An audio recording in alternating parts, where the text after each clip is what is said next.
Yes, right. Let's turn our attention to Manchester United now. Bruno Fernandes has been in red-hot form, hasn't he, for the club over the last few weeks.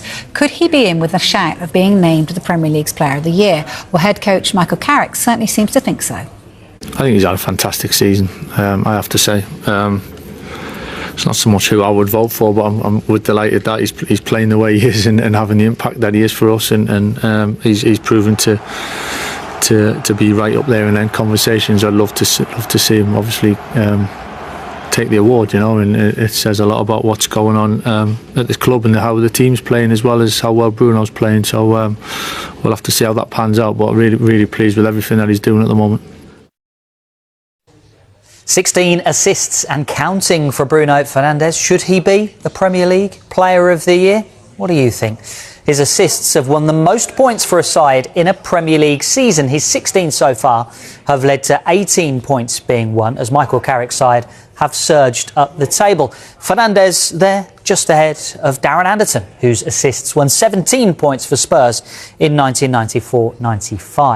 Fernandes has now overtaken David Beckham in providing the most assists for Manchester United in a single season. That record has stood for 25 years. So let's compare the two. Now, if he stays fit, Fernandes will overtake Beckham for appearances next season.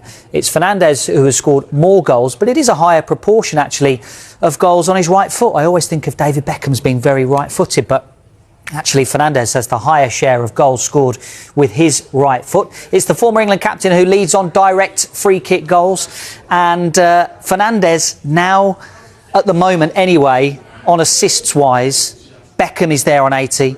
And Fernandes is there on 67, just 13 behind. It's very similar minutes per goal involvement as well. So the question is, who is the better player? Who was the better player? Who would you rather have, Fernandes or Beckham? Yeah, and that's the question that I'm going to put to Jodie right now. Who would you rather have in your team then?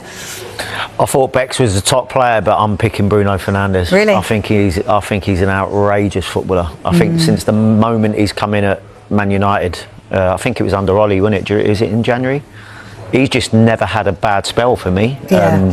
Apart from obviously under Ruben Amorim, where he was playing deeper, even though he wasn't playing as well as he is now, he was still Man United's best player. Yes. But when you're seeing that Michael's put him back into the position that he's revels in, he's certainly one of the best number 10s in world football. And he's an outrageous footballer. I just think he's one of those. I think he got a little bit of stick at one little period where people thought that he was chucking his arms about and maybe sort of body language wasn't great. But I just like the fact that he's demanding of his teammates. He's demanding of himself, and yeah, he's certainly in with a shout for Player of the Year. Do you think? I was going to say, I mean, he's got some stiff competition, but you think? Yeah, I do. I think if Man United continue winning between now and the end of the season, I think he'll be pivotal. I mean, that pass to Cunha is just absolutely outrageous. He sees some passes that us watching the game at home on telly don't see. And yeah, as I said, I just think there's an element where you can maybe say that he would give the ball away a little bit too much, where he's looking for the final killer pass. But when you've got someone that, when he's not even playing well in a game, he pops up with a goal or pops up with an outrageous pass or an assist, and they're invaluable to your team. Like, as I said, I think he's a world-class player and he's brilliant to watch. Yeah, he is good to watch. He's on 16 assists, as you mentioned. Do you think he could go on to break that Premier League record? Is Kevin De Bruyne's and Thierry Henry's at 20, isn't it, at the moment? I mean, he certainly could, because what is it, 7 or 8 games left now? Yeah. He's certainly, the rate in which he's producing at the moment, you'd like to think so. And another thing that I think goes under the radar with Bruno is the fact that he's always available, hardly ever injured, always available for his team. He's certainly got a chance of breaking that record, and I wasn't sure that would ever be broken with Thierry and Kevin De Bruyne, but the fact that we're talking about it maybe being broken shows and testament to how well he's playing. Yeah, it's interesting to note that all Thierry Henry's were all in open play, so whether that's, might ever be broken. That would get an edge, I think. It does get an edge, doesn't it? I mean, he was not bad, was he? His contract expires at the end of next season. Is there any way that United can actually afford to let him go? No chance. No chance. I see Nicky Butt talking about it, I think it was yesterday, where he was just like, you've got to give him whatever he wants. And I agree with it, because listen, he's obviously got opportunities to go I'm sure, multiple places. I know there was talk about maybe him going out to Saudi, but I think when you're playing at the level that he's playing at, I'd like to see him stick around in Europe. Now, whether that means that he's going to be at Man United or not is another question. But if you're in charge of that football club, you need to chuck everything you've got at trying to keep him there. And in terms of, you know, what you get judged on at the end of your career, it is, unfortunately, your legacy is the trophies, isn't it? It's all about the trophies. So, you know, he's I think won 2 so far at United. How do you think that he will be remembered for more than just 2 trophies? Yeah, well, I think that's one of the things that will come into the conversation about whether he stays or not. If he doesn't feel that Man United are progressing towards challenging for Premier Leagues, then I don't think that he sticks around. Whether that means that you'd be like a Real Madrid or Barcelona, because I think he literally can pick wherever he goes. Yeah, I think that's what he'd be looking for. I don't think the money is motivation. I think he's turned down moves to Saudi. I think his motivation will be, where can I go and challenge for big honours, because a player like that needs to have that in their repertoire or in their CV. Like you said, Vicky, at the end of his career, that's what you want to look back on. Yeah, certainly would. OK, we will go to... That's the scary thing. I'll tell you what, let's talk about someone who's almost twice his age, who's definitely ready, Bruno Fernandes, because he's been outstanding for Man United with his assists. He's had the most assists in the season by a Man United player, and these are just some of them. They are top quality. Owen, what do you think of this guy? I mean, that pass alone is just silly.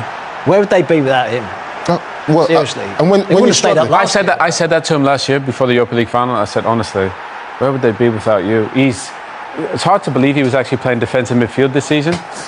The weight of these passes, everything is just perfect. The only question is he going to be the Premier League Player of the Year? I mean, do you think that's got to come from an Arsenal? If Arsenal No, yeah, it's. I think right now it's Gabriel or it's Bruno at the moment. Really? I know we've got 8 games left. This weighted pass from Bruno. I mean, it's in his path. He doesn't have to break stride. No, I mean, it just gets better. I mean, the little dummy there. This was they just conceding, and he puts his on the plate for Sesko. Great finish from Sesko. But I mean, he's just come up another level. He's overtaken Beckham for assist, hasn't he, for Man United this season? Absolutely. That was a Beckham-like cross, wasn't it? And this is this weekend for Cunha. Oh, this one. I mean, he sees it. He's playing chess with people. He's 2 steps ahead. I mean, brilliant. Absolutely amazing pass. And that's the most amazing thing, to actually see it and then execute it, the weight of it. I mean, and I think now that they realise that's our goal scorers. You know, Bruno, Cunha, and Bruno can play those passes, and now he's got runners with Sesko. Yeah. It's almost the perfect combination. It's a perfect combination. And look at this, most Man United assists. Bruno Fernandes, 16. I mean, how many of those did you play with? All of them except Bruno. Obviously, David Beckham with England.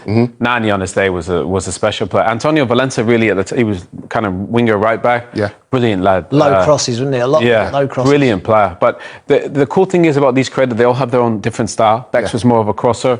Bruno was a proper old school 10. Whereas those other guys were proper wingers. Bruno is he just sees the picture like Scholes quicker. Yeah. And if you make runs for him, he'll find you. It's that good. Yeah. Game, starring role again for the United captain Bruno Fernandes, with 16 assists now to his name this season, 7 of which have come from open play, but he is so far ahead of everyone else in this category this season so far. And yet again, Thierry, we saw a counter-attack from Manchester United that had speed at the heart of it. You are mentioning speed, and for me, speed without control is useless. But if you can control the speed of your brain, then you're going to be faster than anyone on the field. And this what this guy has on abundance. You know, I mentioned it when I was here before. He doesn't play football, he thinks it, and he did that so well at the weekend. And we're gonna obviously see some clips that are going to show that. That's him right from the start of the very beginning. We know his position this year is way higher, and we know obviously what he can do. When that ball is going to go inside, you can see he's with right now Mings. When Menu controls the ball right now, normally you can make a run, but once again, am I going to beat Mings by pace here with my speed? No, he's not, but I can beat him with my brain. Now the ball is going to come. He goes against the run of play. Mings thought he was going to go because he's scanned before. He's going to control the ball, and he can turn on the ball. He has time to be on his right foot to be able to deliver that ball for Diogo Dalot, and we all know what happened after. Control with his right, and his right knee is going to finish with his left, and he's going to miss. That's just a little appetizer. Then in the second half, he decided to go like, you know what? Like the kid that is the best, at school. Let me go and get the ball wherever I am and try to pass that ball forward. Look, he's going to go into the path of Luke Shaw. He should have stayed inside. Give me the ball, please. Give me the ball. I want to play forward. Amad Diallo, come and play with me. Now, Amad Diallo was about to play there. He's screaming, give me the ball back. I want to play forward. He wanted that 1-2 with Mbeumo, and Mbeumo didn't even get it. It's okay. It doesn't matter. I go and play as a 9 now. Ball come, we all know was cleared by Onana, but that's what he did. And then this. You need to understand that to take an out swinger and still manage to make it look like an in swinger, the way he did put his body to make sure that the ball was going to have enough air time for Casemiro to attack it, don't underestimate how difficult that is. Beckham used to do that, we all know. And then at that particular moment, if you press pause, it looks like it was a in swinger with a left-footed player that took it. Casemiro, we all know, brilliant header also. But this guy, the way he did it, he gave him time to be able to attack the ball.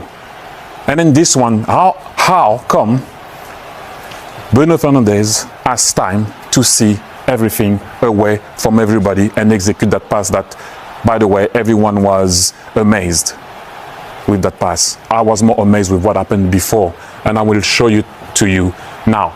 So this is Bruno Fernandes. At that particular moment, as we all know, is here. Casemiro is coming, he scans. You already know that Matheus Cunha is here and Casemiro is coming. And if you press pause in and around here, this is a guy that looks like he's not bothered. I'm not playing with you guys. He looks like he's not bothered, but normally that pass is possible. Why am I going to run with Konsa that runs way faster than me?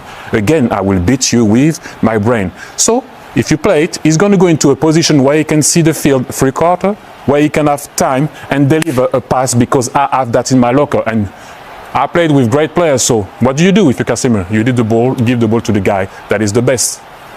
Now, instead of being in a situation, Bruno Fernandes, where you're going to see his weaknesses, you see his strong point. And now, by that position, he put the guy that can run in his best attribute, go and run in behind. I have the quality to see three-quarter, scan the field, assist.